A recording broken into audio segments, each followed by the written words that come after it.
Clay and Chris, they're on your left. Andrew, Dan, and Frank, they are on your right. We're going to be underway here in round number 4 in one moment. We do want to thank everybody for joining us here this weekend.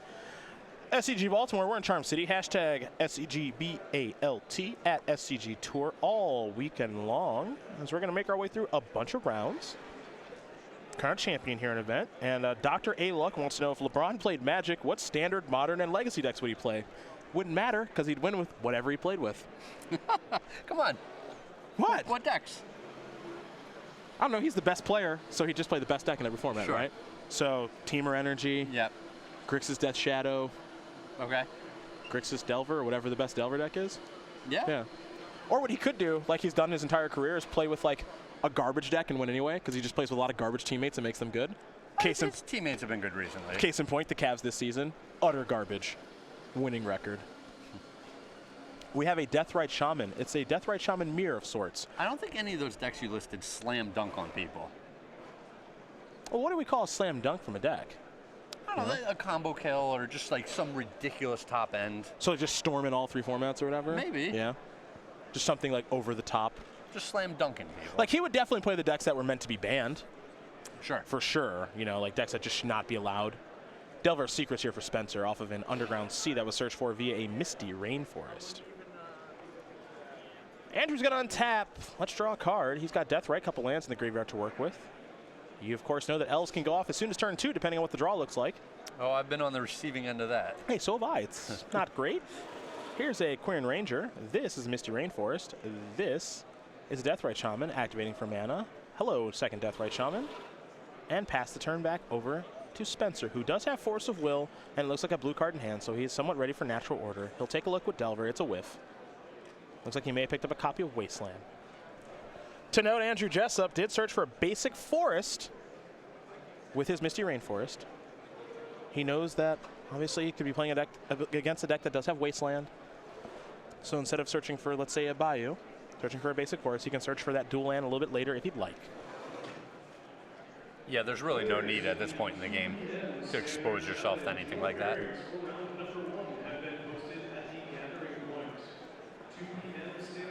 See Spencer resolving this brainstorm here. He has to be, you know, a little cognizant. He obviously wants his Delver to flip, but he might also want to shuffle away a bunch of these cards. If he only has fetch lands to cast a spell this turn, he's not going to be able to guarantee the flip of the Delver and use that fetch land this turn. Spencer not sure if he wants to put those 2 cards on top, so he'll take a look again. Now he'll set them. He is happy enough, it appears. You see the Force of Will in his hand. That part is easy. No, is that a pass? Yikes. He might be brainstorm locked. Okay. It's not a spot he wants to be in here. No. No, it's not. I thought he might have a Wasteland in his hand, but it looks like he's just on all spells. So, Andrew's going to sacrifice that Misty Rainforest. He's going to get his good old pal Dryad Arbor. 1/1 forest that can attack. You can't search for creatures with fetch lands. You can. You can. Believe it or not, you can. Legacy is so fun. It's great. Yeah. It's just like everything in life. Good in small doses. Sure. You know, don't overdo it. But we enjoy it. As we'll go over to Andrew. He'll draw a card.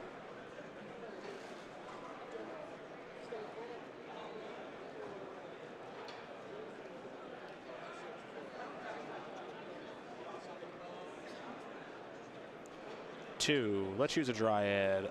Bring that forest back. Untap that Dryad Arbor. Play that land. Use Deathrite Shaman. Natural Order time? Yes, sir. Better have Force of Will. This is an attempt to get Creator of Behemoth and more or less attack for lethal. So it's on Spencer to have Force of Will, which we know he does. He will use Force of Will, removing a taxing probe. So he has stopped that threat.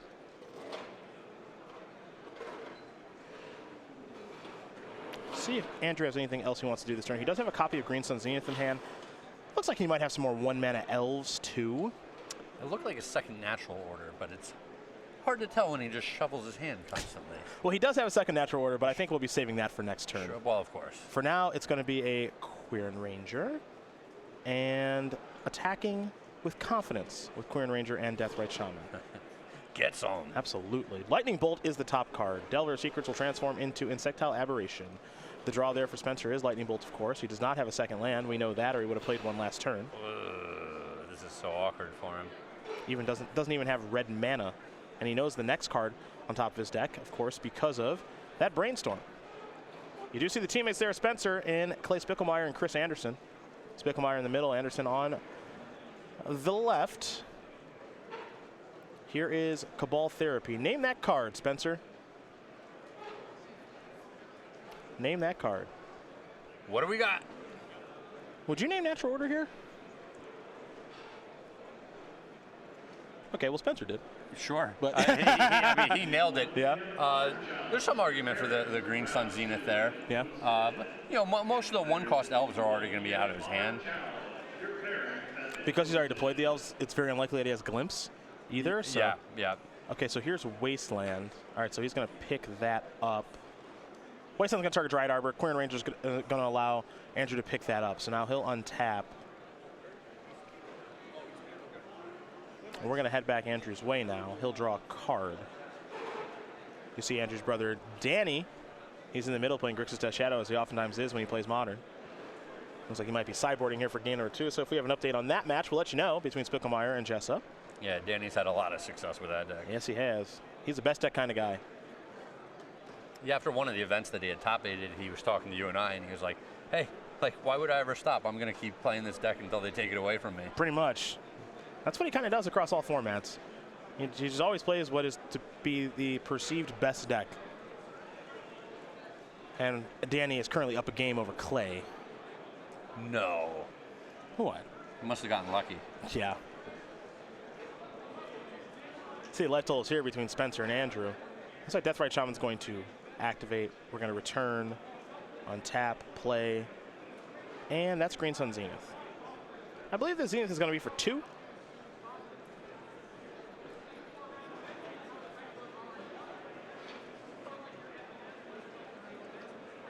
And so that's going to go back. Might be time for an Elvish Visionary. Yeah, if that was 2, then we're going to get the Elvish Visionary going and just start churning our way through this deck.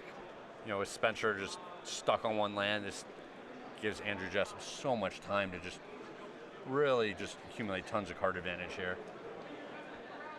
So an interesting question here, Craig. Let's take a look at Green Sun Zenith, if we could. An interesting question on Twitter. I want to thank everybody for chiming in on the conversation.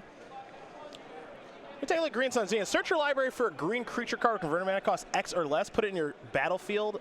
Put it on the battlefield and shuffle your library. Shuffle Green Sun Zenith into its owner's library. So is that 2 shuffles or 1? I bet it's been I bet there's an actual errata on the card. Yeah. You know, we would have to check. So how do we want to count that for the I don't know, just pulling this out at random. Maybe this is on my bingo board or not. Player shuffles 3 times in 1 turn. It's just 1 shuffle. Okay. Okay. I hate to be the bearer of bad news. Okay. Good to know. Good to know. He'll do anything to win. Got it. Got it. Oh, I haven't even begun to fight yet. Cabal Therapy here for Spencer. Visionary, Dryad Arbor. That's the hand for Andrew. Not sure exactly what Spencer named, but it was a miss. It wasn't either of those cards. Yes. That we know. You saw Andrew load up the board a little bit there with Elvish Visionary, Nettle Sentinel. Now he's going to be untapping. He'll be drawing. He named a Green Sun Zenith at Spencer with that Cabal Therapy. Sure. The whiff. And at this point, this is one of those 99% games for Andrew Jessup. He's in a pretty good spot. Yeah, it's... You know, a lot of people just play out the games till they lost, and there's a lot to be said for that. But if Spencer were to pick up his cards here, no one would tell him he's doing the wrong thing. No, no.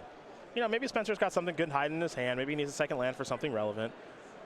Don't know. Obviously, he's playing the game out. He's got to remember who he's playing against. Andrew has had a lot of success here on the SCG Tour, and a lot of it with elves. So the chances that Andrew makes some sort of error, pretty low, to be honest. But one of the things we do know about Andrew, he will take his time. Yes. Make sure he does not make a mistake when he's got a game well in hand like this. Now, is that an attack with 5 creatures? Why is your voice so high? Is that an attack with 5 creatures? I don't know, Cedric. Is that? That looks like it might be an attack with 5 creatures. Why don't you get to work on that bingo board there? Get it. Get that. Bang. 5 or more creatures attack at once. Oh darn. Oh, crud. Here's Elvish Visionary. Going to untap Nettle Sentinel. You know what that is? That is good sequencing. That's what that is. Attack first, then untap your creature. That needs a green spell to untap. That's what that is right there. We're going to head back over to Spencer, who has a land and 1 creature. Not much going on the left side of the table. Good sequencing. Not to be confused with, I'm not going to say that. Yeah, you're right there. I'm not going to say that. You're just right there. For Spencer, a little behind in all areas right now. And I do think he actually has like another copy of Wasteland in his hand. He's finally been given a target, but he hasn't found, a red source of mana for his Lightning Bolt or really anything of consequence right now, Craig. Yeah, this is one of those situations where, sure, you can play another turn, but does it really matter? Ari Lax has chimed in. Pro Tour Konzatar here champion disagrees with your shuffle ruling, Craig.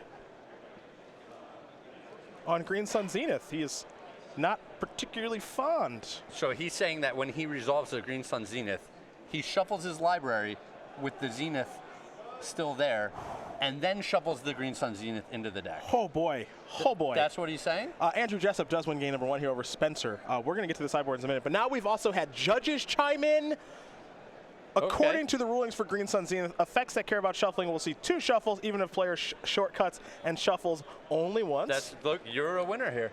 Another judge, level 2 judge here, Green Sun Zenith is definitely 2 shuffles. Sorry, Craig. Yeah, I'm sorry too, but I can live with this. Okay, all right. Them's the rules. Andrew J does win game number 1 here over Spencer G. As you see, the team of Jessup, and Frank Skarren, they are off to a nice start here as the Jessup brothers have held up their end of the bargain. We'll see if Frank can keep it going on his side. But we're going to take a look at the sideboards here, and we'll start with Spencer since he'll be on the play. 3 Surgical Extraction, 3 Pyroblast, 2 Umezawa's Jite, 2 Diabolic Edict, an Ancient Grudge of Spell Pierce, a Flusterstorm of Cabal Therapy, and a really good one in this matchup if he can get it out there, Liliana, the Last Hope. Liliana's pretty good in this matchup.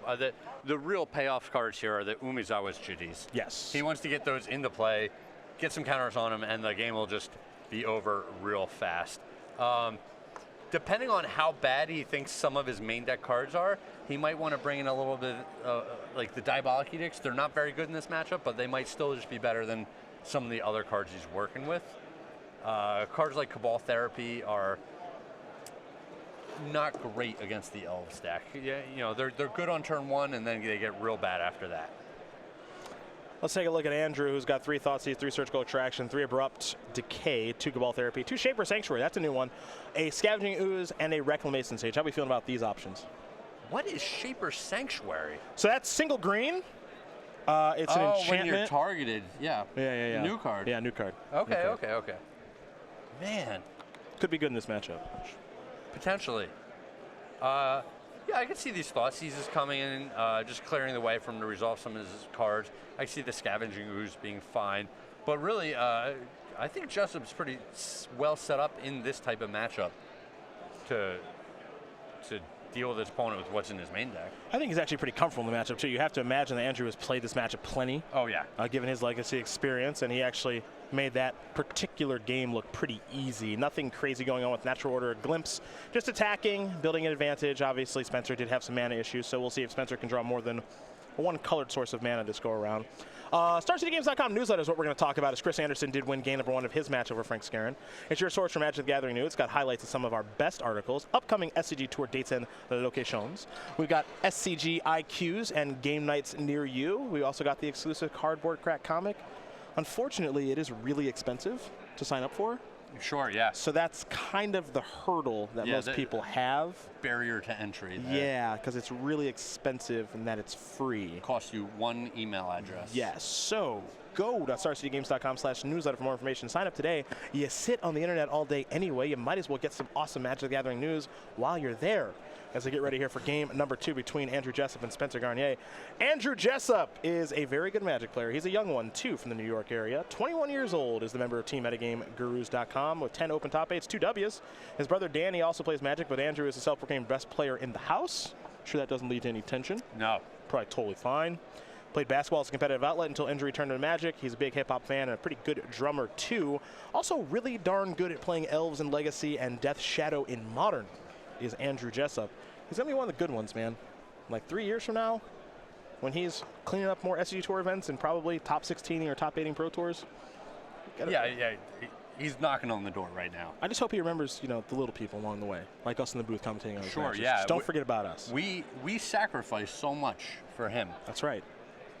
I'm glad you get it. And all we want is a Chipotle dinner with a delicious milkshake to boot. You read my mind. Yeah. Yes. You know what? I'm gonna draw a line in the sand here, though. No queso. No. Their queso isn't good. It didn't do much for me. It's not good. I tried it once, and I was like, how much did I just pay for this? It hurts. It hurts. You were so excited for the queso. I recorded a video. You were getting talking about queso. the downfall of every other burrito chain ever. I was. I had a lot of confidence in Chipotle to knock everyone out of business, and then they made really bad queso. And so now that's not going to happen. And the fact that they poisoned a whole bunch of people. That's not good either. Might have not helped them. That's probably not great. That was a while ago, but... Well, I guess it doesn't matter then. I just feel like that was a bigger detriment to their success than their mediocre queso. Yeah. It's tough. But I'm still eating there. I'm still going to eat there. They're still going to get my business, but they will not get my queso business. No one will get my queso business. The Nettle Sentinel, I believe, for... actually, I think it's a Shaper Sanctuary. Got a little glare there. I was being figure out what that card is. Apologies for the glare at home. It is Shaper Sanctuary. Whenever a creature you control becomes a target of a spell or ability opponent controls, you may draw a card. Yeah. So you want to Lightning Bolt my thing? Big mistake. Powerful effect. Yes. Very good thing to start with. Jessup has 2 of these in his sideboard, so he's drawn 1 of his 2 sideboarded copies. We're heading back over to Spencer. He's got a Grimlavamancer. Very, very nice. Now, okay, I'm going to take a look at Shaper Sanctuary again because I want to see spell or ability. Or ability, yeah. Important to note. So Grimlavamancer, that'll make it work too. This is an Elvish Visionary. You want to talk about drawing cards? There's one. Could have another one coming soon. Polluted Delta is what Spencer will sacrifice in the turn. He'll get himself an Underground Sea. You're great. I know you're a Storm guy in Legacy. Do you like these? Like, do you ever play these Delver strategies? Would you ever? Yes, I have just a tiny bit. Okay. But in general, no. They're not flashy enough. You need some substance when you're beating people? Yeah. Okay. Hey, you be you. Yeah, I'm not here to stop you. I'm not one to gloat or really get carried away. Neither am I. But, some decks lend themselves to being able to do that if you were to want to do that more than other decks. Okay. And just kind of slowly crossing the finish line with like a 3-2. Not your thing? Yeah. All right, I'm picking it up. It's not the LeBron James slam dunk in the 4th quarter. What is? What is? I'm picking up what you're putting down. What is winning on turn 1 is? With Storm. Yeah. The full victory lap. Yeah. I got you. Another Underground Sea. What do we have here? Might be True Name? Yeah. All right, True Name Nemesis. Choose Andrew Jessup, pass that turn back. So this is kind of the 1-2 punch right now for Spencer's deck. Like, he's got True Name on the battlefield. If he can find Umezawa Jite, he is in tremendous shape. Well, you say that. Against the Shaper Sanctuary, not as good, I guess. Not as good? Yeah. I mean, it's possible that Spencer's hoping he can just use those pump effects to cross the finish line as fast as possible. Okay. On this True Name Nemesis. And hey, maybe I have 1 or 2 Force of Wills or something somewhere in there. Maybe a Cabal Therapy to break up a key card in your hand. And hopefully I can just cross the finish line that way. It looks like a second Sanctuary came down along with a Wirewood Symbiote. Now he is really disincentivized from getting rid of the opponent's creatures. In a weird way, Grimlavamancer actually kind of looks bad now. Sure. Which I didn't think I would say. But that's kind of where we're at in this game. Well, he can just start burning the opponent. True. Very true. That's certainly an option.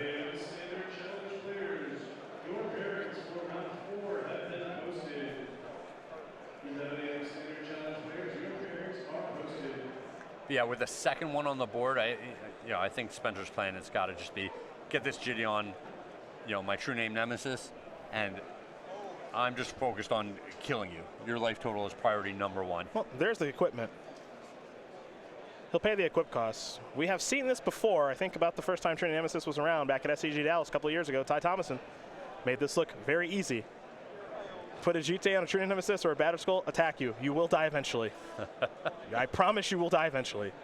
He was doing it with Stoneforge Mystic, but he really put True Name Nemesis on the map as being a real card in Legacy. Again, that was a handful of years ago. but it continues to do very well today. So it looks like we're going to have Elvish Visionary potentially jump in front of Grim Lavamancer. Obviously can't get in front of True Name. So it looks like we will maybe have a trade. And now we will. 2 counters on GT. Pass the turn back. And I think you might be right, Craig. I think we might just see the old maybe attack for 7 plan, something like that. Yeah, and I'm surprised the Grim Lavamancer attacked there because it helps close out this game 1 turn sooner. Okay. Okay. You know, if the opponent's at 16, you want him at 14 if you can attack for 7 twice, right? Yeah, sure, sure. And the Grim Lavamancer conveniently deals 2 damage. It's interesting because I could, in a weird way, see an argument for I kind of want to attack with that just to trade and lower your number of creatures because of Cradle, sure, I guess. But I think that what you are saying, being able to deal damage, make it in increments that cuts a turn, is probably more important. It's pretty important. And, you know, you're always going to be trading with the Visionary there, right? The Symbiote's just way too important, way too powerful. Yeah, yeah, yeah. It's possible that he expected his opponent to bounce the elf instead of trading. Sure. And he's just like, I kind of win in this situation because he's got 1 less creature on the board. But in this situation, the Elvish Visionary doesn't have a whole lot of value because the terms are already defined on the board. Mm-hmm. You know, this game is going to end in 2 or 3 turns. I'm not going to spend that time drawing 2 extra cards with an Elvish Visionary over that time. Spencer had a quick question for a judge, so we might see a time extension here in just a moment, but looks like this has been resolved. See the players still playing. Andrew Jessup, Danny Jessup, they're up a game in each of their matchups. Chris Andersen up a game with Teamer Energy over Frank Skarren playing mono black aggro. Spencer will simply pass the turn back. We're going to go over to Andrew, who's in some real trouble here, as he'll draw a card. Picked up a copy of Deathrite Shaman, has a Pendelhaven in hand, and it's got to work through some things.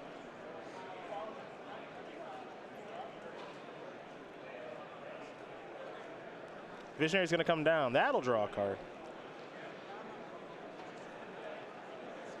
Yeah, I think Jessup's actually close to where he needs to be. He has a Crater Hoof Behemoth in his hand. Okay. So, you know, a few more creatures on the board. He can afford to take 1 or 2 more shots from this other creature. Probably only wants to take 1. If he takes a second shot, he's being threatened by Lightning Bolt. Yeah, this is interesting, too, because, you know, will Spencer attack for 7 or will Spencer attack for 3 and have 4 counters on GT? Sure. You know? Yeah, saving the GT counters is kind of an insurance policy. He can use them on the next turn. It doesn't really matter. The only reason that he wouldn't want to do something like that is for the potential for Abrupt Decay, taking out the Jitty. Yep. Ooh, Cradle. Yeah, so with all of this mana and all of these creatures, the Crater Hoof Behemoth is... We're starting to get somewhere here. It's real, yeah. Heritage Druid's going to come down. That Cradle tap for 1, 2, 3, 4 mana because of Dryad Arbor. So there should be 3 green mana left floating. And now Spencer might want to make a move. So what kind of is happening here, because the 2 copies of Shaper Sanctuary, Spencer doesn't want to kill anything, but he does want to kill something. Yeah, and I think he doesn't want to kill anything. Like, this is just super awkward for him. He's in just a real bad spot. Everything doesn't work here. Yep. But, like, you know, your opponent drawing cards from Visionary at least uses up their mana and takes some time, and picking it off with the Jitty and letting him draw 2 cards, like, leaves him all the mana floating around. Yeah. I think that Spencer is right in doing nothing at this moment. Feels correct. So this will be 3 more green mana. So we're going to go up to 6. Going to use this. Pick this up. Untap Deathrite. Okay. Let's go down to 4. Draw. Another land. Yeah, and Jessup, with the Deathrite Shaman, he can actually get himself out of that bolt range where Lightning Bolt shaves an extra turn off of this clock. If the Deathrite Shaman is not summoning sick, which I think it is. Correct, but even next turn, you know, he will be able to make that play. So Jessup did a little bit of stuff there, but nothing too crazy. He's got Crater Hoof in hand, and he's hoping he gets the opportunity to use it next turn as we go back over to Spencer Garnier.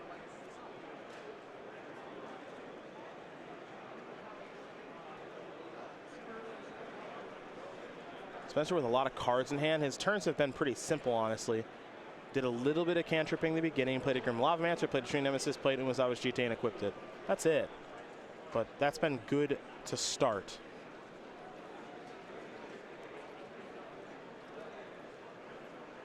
Looks like he might be using that Tropical Island for something here.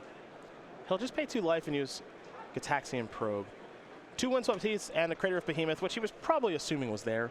Sure. I think that's a hand there for Andrew, so Spencer will write those down or make a mental note of them. He'll draw a card from Probe. Force of Will to draw, a pretty nice one. Yeah, that was a critical card.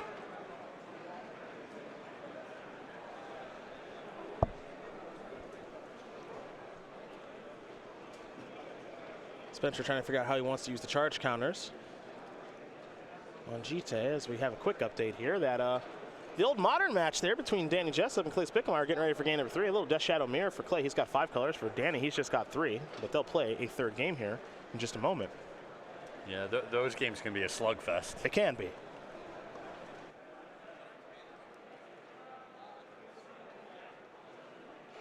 Looks like Spencer deciding to use the counters right away. Going to get in there for 7. Bring Andrew down to 9. There's a land, pass the turn back. We could have a hard cast Force of Will. Huh? Hey. And I really wish that Grim Lavamancer was still on the battlefield. Be pretty nice on the battlefield right now. Just you know. Yeah, you know, he would need 2 activations instead of 1 to keep up with the Deathrite Shaman. But it would still be there. It would be available to him. Andrew's going to pick up Elvish Visionary on the end step via the Wirewood Symbiote. So now he will untap all of his permanents. Those 2 Shaper Sanctuaries not doing enough for him thus far this game, as he will draw a card. Picked up a Nettle Sentinel. Mana is not the bottleneck, my friends. That's the easy part.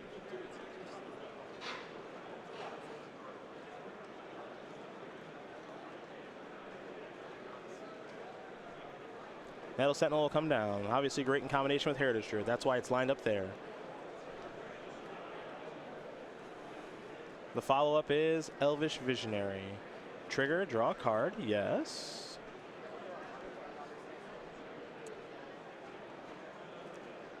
Some very fair cards on the battlefield right now. Super fair. Guy's Cradle can tap for 6 right now, and he just has no interest in using it yet. Yeah. 3 green. It's never easy for Elves to beat Jite. He is trying right now, as there's a Virtual Ranger. Untap Nettle Sentinel.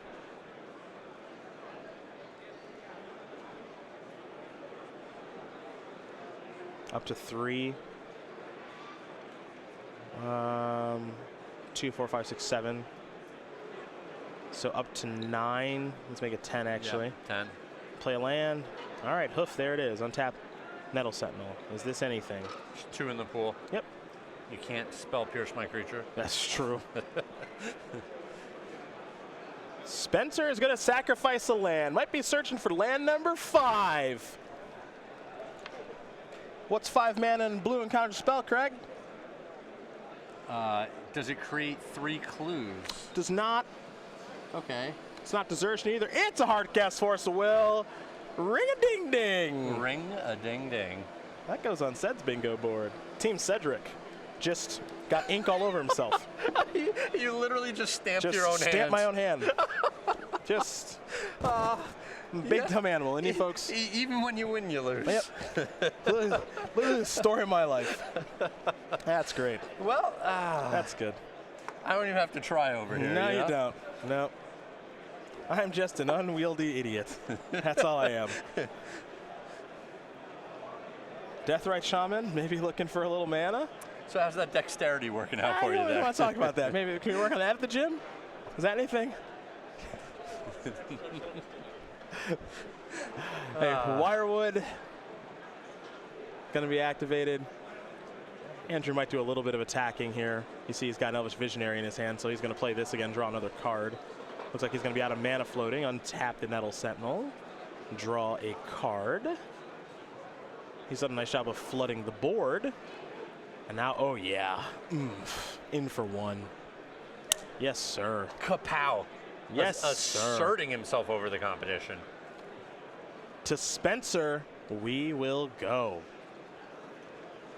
Our cast force will look good there.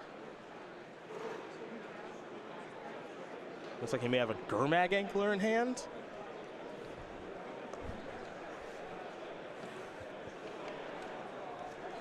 Yeah, he's got one of those in his deck. Here comes True Nemesis, the card that actually matters, getting in for 7 yet again. Trigger, 2 counters on Jite.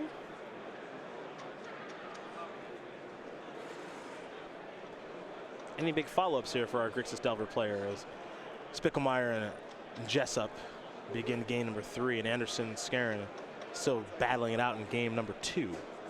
Yeah, this Deathrite Shaman might just buy a whole nother turn here. He's at 4 right now. He can activate it twice. There's 2 creatures in his graveyard. It's true. You know, Jessup just has to be cognizant that he probably doesn't want to sacrifice his fetch land. It's a very good point, actually. Deathrite Shaman here for Spencer. And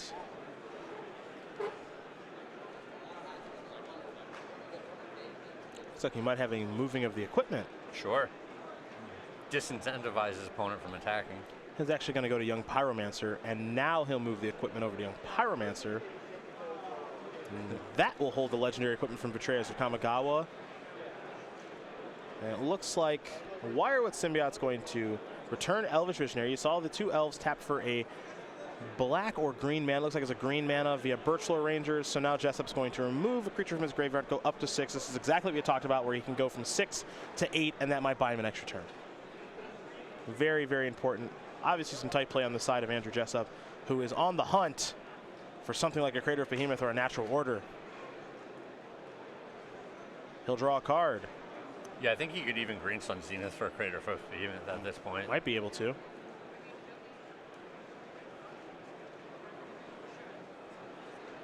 And there is Wirewood, gonna untap Nettle Sentinel, draw. I think his Cradle should be untapped. I think so too. Yeah? I think that just didn't get untapped in the untap step. Okay. Young Pyromancer, huh? 2 mana, 2/1, no ability.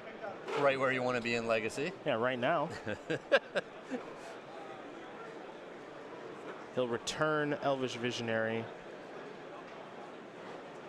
There we go. Yeah, it has to be untapped. Yeah, it has to be untapped. That's not an optional thing. Plus, you're going to want that. You're going to want that Cradle. There we go. Return the Visionary. Replay the Visionary. Going to fall down to 1 green mana. Nettle Sentinel untap. Draw another card. He's on the hunt for Crater Hoof, Natural Order, or Green Sun Zenith. Let's move it up to 4 green. Nettle Sentinel. Untap the other Nettle Sentinel. Let's move it down to 3 green. All right, Birchlore Ranger makes it so that these cards are free. So these Nettle Sentinels untap their green spells. Cradle for a boatload of mana. Did he find another Crater Hoof Behemoth? Oh, yes, he did. Yes, he did. Now, not all of these creatures can attack, but most of them can. And if Spencer starts using Umezawa's Jite to take care of some of these creatures, obviously Shaper Sanctuaries will work themselves into the equation. You can't see them, but there are 2 of the enchantment on the battlefield there for Andrew Jessup. So I think he may have stolen one here, Craig. Yeah, I think this is going to be enough. There's so many creatures. This is going to be so much damage here. We'll take a look at Crater of Behemoth. For those of you unaware, you see Wirewoods are going to untap all their stuff, but the 8 mana Beast, that is a mythic, giving all the creatures +X and trample in a turn, where X is the number of creatures you control. You can see on the battlefield as Andrew Jessup was scooping out the permanents. He had quite a few of them, and he's going to win this match over Spencer Garnier, 2-0. Elves going to take care of Grixis Delver, which means the team of Jessup and Skarren are up a match here in round number 4. We're going to be moving to Modern here in just a moment to watch Clay Spicklemire and Danny Jessup, and if we have time to move over to Chris Andersen and Frank Skarren, we will do that. But congratulations to Andrew Jessup, who again demonstrating his skills with Elves and Legacy. He's been playing the deck forever, Craig. Yeah, real sharp. He saw all the angles there, and got a little lucky drawing the second Crater Hoof Behemoth, but he was drawing so many cards each turn that it seemed like he was going to be able to get there. We got a Fatal Push being played here by Clay. You see the life totals 9 to 11. They should be pretty low. They are Death Shadow decks after all. And it looks like a Fatal Push is going after a Death Shadow. That's going to resolve. So Danny Jessup is going to lose his very powerful avatar. You think that was revolted? Yeah, I can't tell. So I have no idea. There's no way to know. No way to know. We couldn't ask. We can't rewind. No way to know. Over to Danny Jessup we go. Here comes Tassiger. That's risky business. You attack with that thing, you bring Jessup, excuse me, you bring Spicklemire down to 5. More importantly, you make Death Shadow into an 8/8. A little scary. Yeah, he gets angry. Mm-hmm. But this is a matchup that Danny Jessup is very familiar with.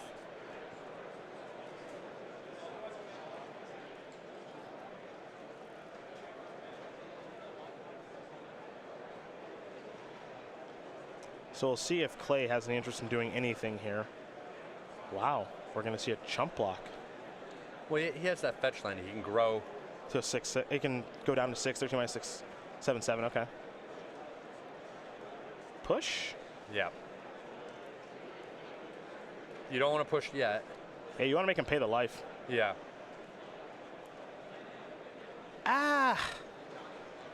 Sort of. Yeah, unless you're terrified of a 1 blue instant. Stubborn denial. Yeah. Yeah. But a lot of that should be, you know, this game has obviously been played over several turns. Danny should have a pretty good idea at this point whether or not his opponent has that. Yeah, this is tough because if you wait and you let him get a watery grave and he has stubborn denial, your Tasker dies. You know, you go. Clay goes on a 6. Yeah. Oh, yeah. That's a disaster. Yeah, that's a disaster. So I think if you're Danny, you actually have to just let this rip. Just make the safest play. Yeah, this is kind of scary here.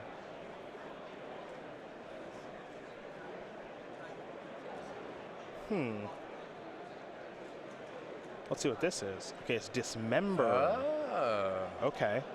So if there's any fear of something like a Street Wraith, which there's not. Okay, so that's going to resolve. And now Spicklemire is going to search up a land. We'll see how low he's going to go. Yeah, it should be at 8 currently. Yeah, from the fetch, let's keep him at 8. Going to get a Blood Crypt tapped. Remember, Clay really likes this 5-color build, having access to all the colors of the rainbow. Black is kind of the base color. Green will give you Tarmogoyf. Red will give you Kozilek's Return or various other things. Blue will give you Stubborn Denial. White will give you Lingering Souls. Yep. And the way he has built the deck and the way he plays it, it's generally just a 4-color deck where he changes what that 4th color is depending on what the matchup is. Yeah.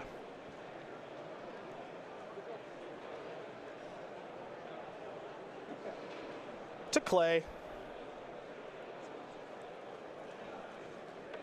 So revisiting our Green Sun Zenith conversation. Yes. Like I feel, I don't know, one, it's obviously very silly, but is Wizards going to make a card that just says like, shuffle your library like 5 times on it? There's no other text. All it says shuffle your library. It's like a 2-mana 2/2. I can only hope. And just shuffle your library. Yeah, I can legitimately only hope that happens. It would let me win this stupid contest. Well, so. It probably wouldn't make its way into this event right now. I know some people. That's fair. Dial up Michael Majors. Yeah, I mean, you've been talking about how you... What's that? Aren't influencing the outcome of our competition. I am definitely not. And then you just immediately contradict yourself. I am definitely not, and I don't appreciate that. Liliana the Last Hope has arrived. The elevator's gone up, which means that Tasker is a little bit smaller. 2-power creature now. We'll see Jessup sacrifice a fetch land here. Remember Andrew Jessup, brother of Danny Jessup, also teammate this week, and he already won. So the team of Jessup, and Skarren, they are up a match as Danny Jessup's going to fall down to 10 to 8 of the life totals now.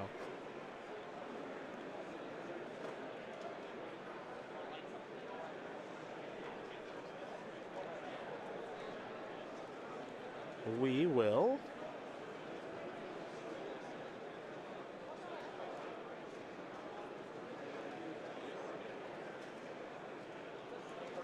head back over to Danny. He'll draw a card, Thought Scour. Not the worst place to start.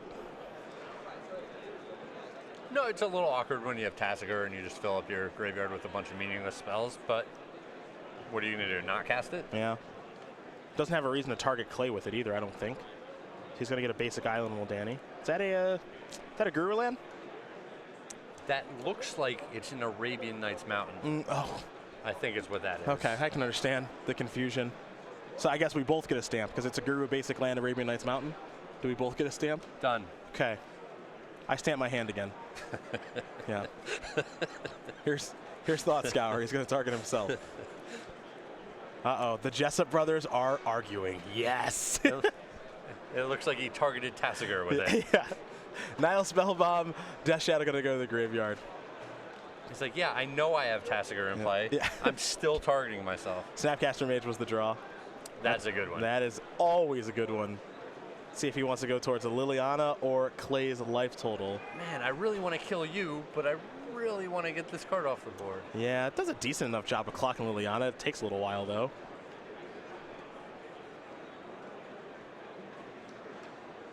All right, he's going to knock Liliana down to 2. And we're going to go over to Clay. Clay's going to sacrifice Polluted Delta. He's going to go down to at least 7. We'll see if he wants to go any lower than 7.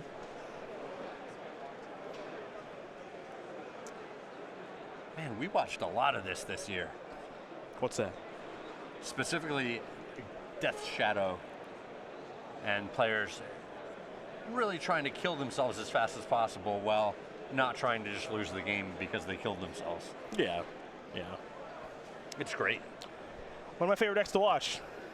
I don't know if it's my... I'm really starting to think it's really up there as far as favorite decks ever to watch. I'm not sure, but we go over to Clay. Clay will draw. Well, it's so unique, too. Yeah. The play patterns are all very unique and different. Clay will take a look through his graveyard here. Actually, Danny wants to take a look at the graveyard. Clay looks like he might have a Lingering Souls in his hand now. He's also got Liliana of the Veil. Oh, and this could turn out real bad for him. If he takes a Liliana line and tries to Edict the opponent. Interesting. Oh, no, right, new rules. No, I didn't mean because of the legendary rule. Okay. He's running head-on into a Snapcaster Mage here that he doesn't know about. Well, yeah. Yeah. It's true. Here's Snappy.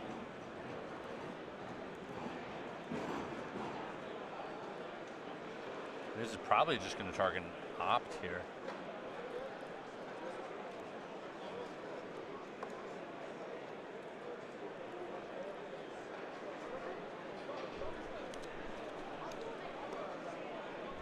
We're getting prompts about our bingo squares here. 2 Planeswalkers, same name, has been on the bingo board before, is not anymore. Thanks, Nick. Anything that goes wrong in this, I'm blaming Nick for the record. It's definitely Nick I don't Miller's fault. I don't know who else's fault it could be. It Chris won his match 2-0, so we're all tied up here, 1 match to 1. So it's on Clay versus Danny J. It's on Nick Miller's who it's on. Yeah. At the end of the day, there's only one person to blame. As long as it's not me. Duh. Snapcaster Mage got sacrificed to Liliana of the Veil's Edict effect. Liliana, the Last Hope, has not been used just yet. And now Clay is chatting with the teammates. What are we going to do? Going to plus this one, target there. And it's an Opt. Scry 1. Top card is now the bottom card. Draw a card. Tassiger number 2. Awkward. Not so much. Let's go over to Danny Jessup. He'll draw. Scalding Tarn Tasker, that's the hand. Neither of those are all that exciting.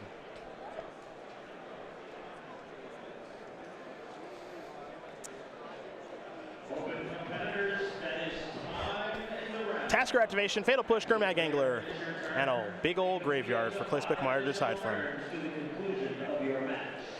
And by Clay, I mean Clay Spencer and Chris. Of course. Marvel team up, what do we do? The 3-headed ogre. Yes. What do we do? How do you feel about the new team communication rules? Where before you were on a team you couldn't talk to them, now a lot of chit chat? I think calling it a team and then not allowing the players to communicate is kind of a contradiction. Okay. You know? No, that makes sense. Makes sense. Some of the old school players like yourself, like me, we played back during, booster drafting after events and, you know, team GPs and PTs where, like, you couldn't talk to your teammates. Yeah. And, you know, so you'd be ripping your hair out if they, like, made a mistake because you want to be able to step in and say something. Sure. Yeah, and now you can prevent that, which I think is better. I think overall it's just a better thing. It's a better experience. Yeah. Yep. I would agree. Obviously, there was team limited then. Yep. And for our viewers that weren't around when that was a big thing, the amount of gesturing and hand motions and everything when you weren't allowed to talk. There was a lot. There was a lot. The Team Rochester drafts. Yep. Where you wanted to have secret, you know, symbols and gestures and stuff. Handshakes. Yeah. Anything else? Yeah. You know, you want to make sure your teammates understood what was going on, but you didn't want to tip your hand to the opponents. It was something. It was interesting, but... Lingering Souls and Tarmogoyf have joined the battlefield here for Clay. You see the life total 7-9 still in favor of Danny J, but it certainly doesn't feel like it because that Liliana, the last hope, is still there going to work on Tassiger. Cards in Jessup's hand, not particularly good. And Tarmogoyf is a 6-7, which means it's outclassing Tassiger in a big way. As Jessup will draw a copy of Engineered Explosives. It's so fun, the redraws and the back and forth. I'm just like, yeah, Clay just had like a couple of good draw steps, and he's just so firmly in the driver's seat, and then Jessup peels this EE, and it's just like, wait, like that could be so good if he's able to time it right. Yeah, I don't know how to use that right now. You know, you kind of want to wait to get the Lingering Souls, like all 4. Yeah. Because flyers are obviously an issue. You kind of want to kill Tarmogoyf because it's a 6-7. Yep. This is definitely a rock and a hard place here for Spicklemire. Well, excuse me, for Jessup. Going after the Goyf, like the Lily can just rebuy it if it wants to. It can rebuy the Death Shadow if it wants to. And yeah, the looming threat of 2 more Spirit tokens is a big problem. Super interesting.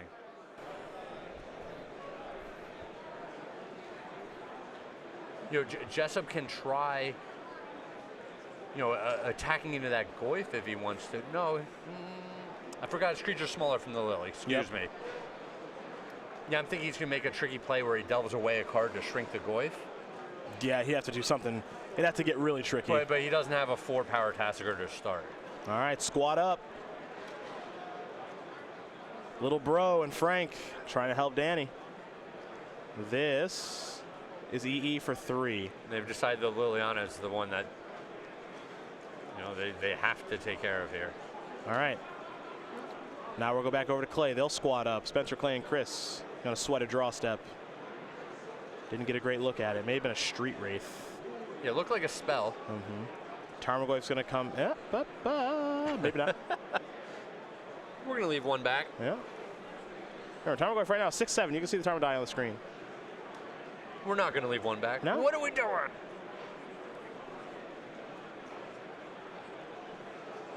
Tasker looks like it's going to be on chump blocking duty. Yeah, Jessup's saying, I don't want to just die to the tokens next turn. So I have to chump block now. All right, there's your block.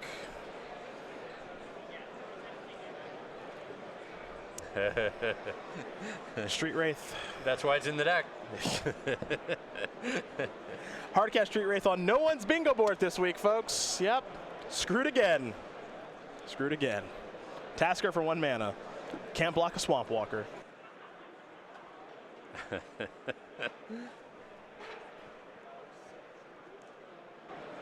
Well, aside from a really good draw step out of Spicklemire here, Danny Jessup is going to get 1 more turn. The problem is, even with that extra turn, I don't know if there's anything that he can draw that's going to deal with both the flyers in the air and the 3/4 Swamp Walker.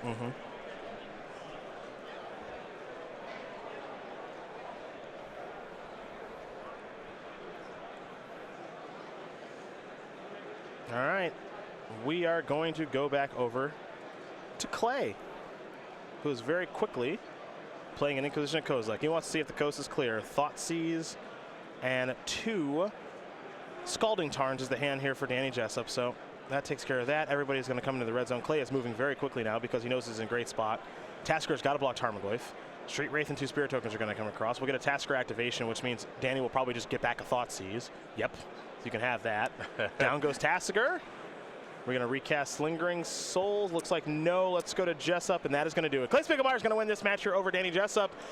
2-1. That means the team of Garnier, Spicklemire, and Andersen win this match over Jessup, and Skarren. Sounds like some law firms, if you ask me. It does. It really does. The team of Garnier, Spicklemire, and Andersen, remember, they did win SCG Louisville earlier.